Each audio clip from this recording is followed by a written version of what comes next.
अस्सलाम वालेकुम। आज हम लोग जो टॉपिक डिस्कस करने जा रहे हैं उसका नाम है CNC turning centre and its parts.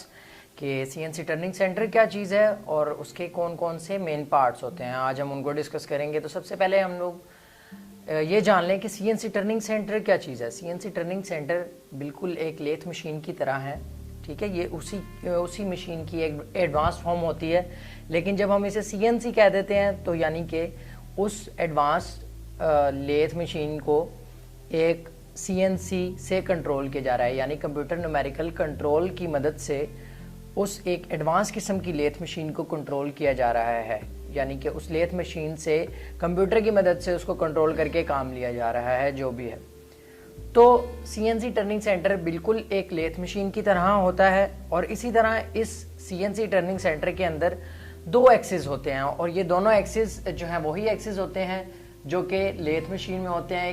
एक एक्स एक्सिस जो कि वर्क पार्ट के डायामीटर के अलोंग होता है या जिसे हम क्रॉस स्लाइड का एक्सिस कहते हैं, लेकिन और जो दूसरा एक्सिस होता है साथ वो होता है जेड एक्सिस जो कि वर्क पार्ट के लेंथ के अलोंग होता है, लंबाई के अलोंग होता है, या जिसे हम स्पिंडल का एक्सिस भी कह सकते हैं या जिसे हम चक का एक्सिस भी कह सकते हैं। तो वो होता है जेड एक्सिस। फिर इसके बाद सीएनसी टर्निंग सेंटर के अंदर बिल्कुल लेथ मशीन की तरह ही वर्क पार्ट रोटेट करता है। दूसरा पॉइंट हमारे पास ये है। फिर तीसरी चीज़ जो है वो इसमें ये कि इसमें टूल को फीड किया जाता है, बिल्कुल वैसे ही जिस तरह से सीएनसी लेथ या मैनुअल लेथ की भी बात करें, जिस तरह के मैनुअल लेथ के अंदर टूल जो होता है वो फीड करता है और वर्क पार्ट रोटेट करता है, बिल्कुल वही सिनेरियो जो है सीएनसी टर्निंग सेंटर में होता है। अब सीएनसी टर्निंग सेंटर असल में किस तरह से डिफर करता है सीएनसी लेथ या आम लेथ मशीन से, क्या स्ट्रक्चर में उसके फ़र्क होता है, वो ये कि इसमें टूल पोस्ट की जगह टूल टर्ट लगा होता है जिसमें कि ज़्यादा से ज़्यादा टूल्स जो हैं वो क्लैंप हो सकते हैं। तो नॉर्मली उसमें 8 टूल्स जो हैं वो क्लैंप होते हैं, तो इसीलिए जो है सीएनसी टर्निंग सेंटर कहलाता है वो। अच्छा, उसके बाद जो है उसमें ऑपरेशंस भी सीएनसी टर्निंग सेंटर में बिल्कुल लेथ मशीन वाले ऑपरेशंस होते हैं। Facing, turning, knurling, drilling, boring वगैरह जो ऑपरेशंस हम एक लेथ मशीन या सीएनसी लेथ मशीन पे कर सकते हैं, वही तमाम ऑपरेशंस हम लोग एक सीएनसी टर्निंग सेंटर पे कर सकते हैं।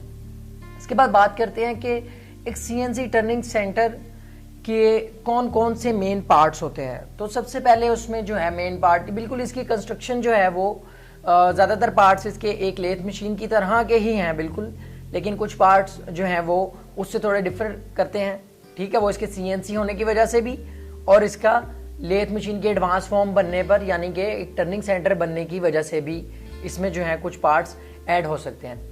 अब ये पार्ट्स जैसे जैसे मैं आपको बताता जाऊंगा, आपको यहाँ जो है इनकी पिक्चर्स भी डिस्प्ले होती जाएंगी, तो आपको ये चीज़ क्लियर होती जाएगी कि कौन सा पार्ट क्या चीज़ है। तो सबसे पहले बात करते हैं हेड स्टॉक की।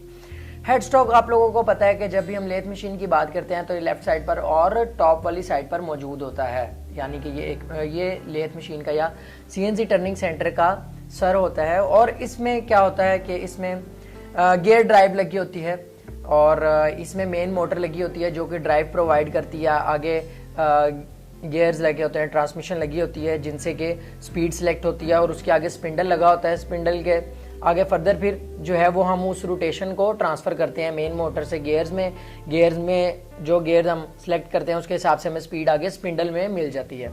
तो ये हो गया हेड स्टॉक। अब हेड स्टॉक में भी जो है आपको पिक्चर में नज़र आ रहा है, और हेड स्टॉक के अंदर जो गियर्स होते हैं स्पीड की एडजस्टमेंट करने के लिए, उनके लिए जो है एम कोड्स इस्तेमाल किए जाते हैं। M41 उनको सेट करने के लिए M42 और M43 का इस्तेमाल किया जाता है उसके लिए। तो हमने ये पहले ये हेड स्टॉक को देख लिया कि ये क्या चीज़ है। दूसरी चीज़ चक, ये एक वर्क होल्डिंग डिवाइस है, आप लोगों को पता है। इसके अंदर जॉज लगे होते हैं, जबड़े जिनको उर्दू में बोलते हैं, वो लगे होते हैं और ये मुख्तलिफ किस्म के वर्क पार्ट्स को क्लैंप करने के लिए इस्तेमाल होता है। और यही काम इसका सीएनसी टर्निंग सेंटर के अंदर है। और ये कहाँ लगा होता है? स्पिंडल के ऊपर, जो मोटर से ड्राइव आ रही है, आगे गियर्स लगे हुए हैं, आगे स्पिंडल और स्पिंडल के आगे चक लगा होता है। बिल्कुल वही कंस्ट्रक्शन है इसकी यहाँ भी। इसके बाद बात करते हैं टेल स्टॉक की। तो ये बिल्कुल हेड स्टॉक के ऑपोजिट साइड पर, जैसा कि आपको डिस्प्ले में नजर आ रहा होगा टेल स्टॉक, आप लोगों ने लेथ मशीन पर भी पहले देख चुके हैं कि टेल स्टॉक क्या चीज़ है। हेड स्टॉक के ऑपोजिट वाली साइड पर टेल स्टॉक लगा होता है। और इसका काम दरअसल क्या होता है कि जो लंबी लेंथ के जो वर्क पार्ट्स होते हैं उनको दूसरी तरफ से सपोर्ट देने के लिए इसका इस्तेमाल किया जाता है। एक तरफ से तो चक ने वर्क पार्ट को क्लैम्प कर लिया, लेकिन एक वर्क पार्ट है जिसकी लंबाई बहुत ज़्यादा है, तो या लंबाई ज़्यादा होती है या वेट कुछ वर्क पार्ट्स का ज़्यादा होता है जिनको दूसरी तरफ से भी सहारे की ज़रूरत है। एक तरफ से चक ने पकड़ा, दूसरी तरफ से उसको टेल स्टॉक से सहारा देना पड़ता है, सपोर्ट देना पड़ता है, तो उसके लिए टेल स्टॉक इस्तेमाल होता है। फिर अगला पार्ट हमारे पास आ जाता है टेल स्टॉक क्विल। असल में टेल स्टॉक पूरा का पूरा जो है वो वर्क पार्ट को क्लैम्प नहीं करता। टेल स्टॉक के अंदर एक टेल स्टॉक क्विल होती है, जैसे कि आपको डिस्प्ले में पिक्चर भी नजर आ रही होगी। टेल स्टॉक जो पूरी एक असेंबली है उसके अंदर टेल स्टॉक क्विल लगी होती है, जिसके आगे डेड सेंटर या लाइव सेंटर का इस्तेमाल किया जाता है। तो अब वो टेल स्टॉक क्विल जो है वो टेल स्टॉक का एक पार्ट है। तो वो क्या करते हैं, टेल स्टॉक को वर्क पार्ट के करीब लाते हैं, और जब उसको करीब ले आते हैं वहां लाने के बाद टेल स्टॉक क्विल को या तो हाइड्रोलिकली यानी कि किसी फ्लूइड के जरिए, ऑयल हो जाए, कोई पानी भी हो सकता है, लेकिन ज़्यादातर केसेस में ऑयल इस्तेमाल होता है। हाइड्रोलिक को जब भी हमारे जेहन में आता है तो हमारे जेहन में नाम जो है सबसे पहले ऑयल का नाम जेहन में आता है हाइड्रोलिक से।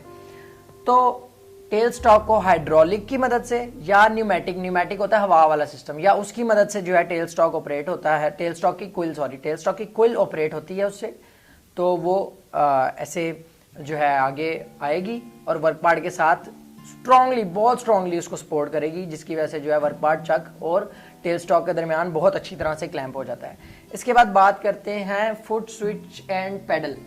ये पाँव वाली साइड पर पैडल्स होते हैं और इनका काम असल में ये होता है कि दो पैडल्स होते हैं मोस्टली, तो इनसे आप इन पैडल से, इन स्विचेस से आप चक को रिलीज यानी चक को खोल सकते हैं और चक को होल्ड कर सकते हैं, ठीक है। और दूसरा पैडल जो है उससे आप टेल स्टॉक क्विल को फॉरवर्ड और बैकवर्ड मूव कर सकते हैं। तो ये फुट स्विच और पैडल का ये काम होता है। इसके बाद बात करते हैं सीएनसी कंट्रोल पैनल। ये एक बहुत अहम पार्ट है किसी भी सीएनसी मशीन का। असल में ये सीएनसी मशीन का दिमाग जो होता है वो ये सीएनसी कंट्रोल पैनल है।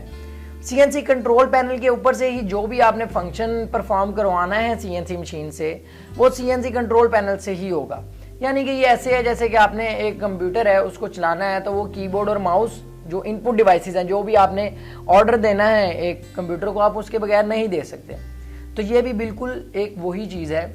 और इसमें यूएसबी की ऑप्शन भी होती है। आप प्रोग्राम जो है वो कंप्यूटर में लिख के लाएं और लाने के बाद आप यूएसबी कंट्रोल पैनल पर लगाकर और प्रोग्राम को फीड कर दें। इसके बाद लास्ट पार्ट है टूल टर्रेट। टूल टर्रेट असल में टूल पोस्ट की जगह इस्तेमाल किया जाता है। जैसे कि मैंने आप लोगों को पहले बताया हुआ है कि सीएनसी टर्निंग सेंटर जो है वो दो किस्म के होते हैं। एक जो है रियर माउंटेड कहलाते हैं, दूसरे जो है फ्रंट माउंटेड कहलाते हैं।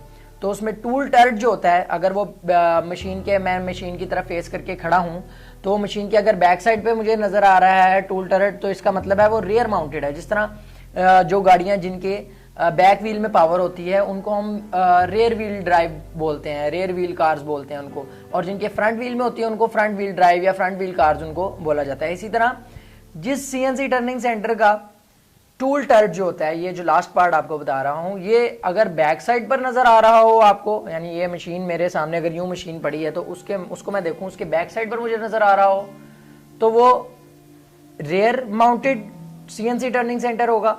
और अगर मुझे अपनी तरफ नजर आ रहा है सामने यहीं पास, तो वो फ्रंट माउंटेड जो है सीएनसी टर्निंग सेंटर होता है। और टूल टर्रेट का काम असल में यही है कि मल्टीपल टूल्स को होल्ड कर सके। तो आज का लेक्चर यही था, और अगर आप लोगों को कोई भी कंफ्यूजन हो तो आप रेलिवेंट क्वेश्चंस कर सकते हैं कमेंट सेक्शन में। बहुत बहुत शुक्रिया। अल्लाह हाफिज़।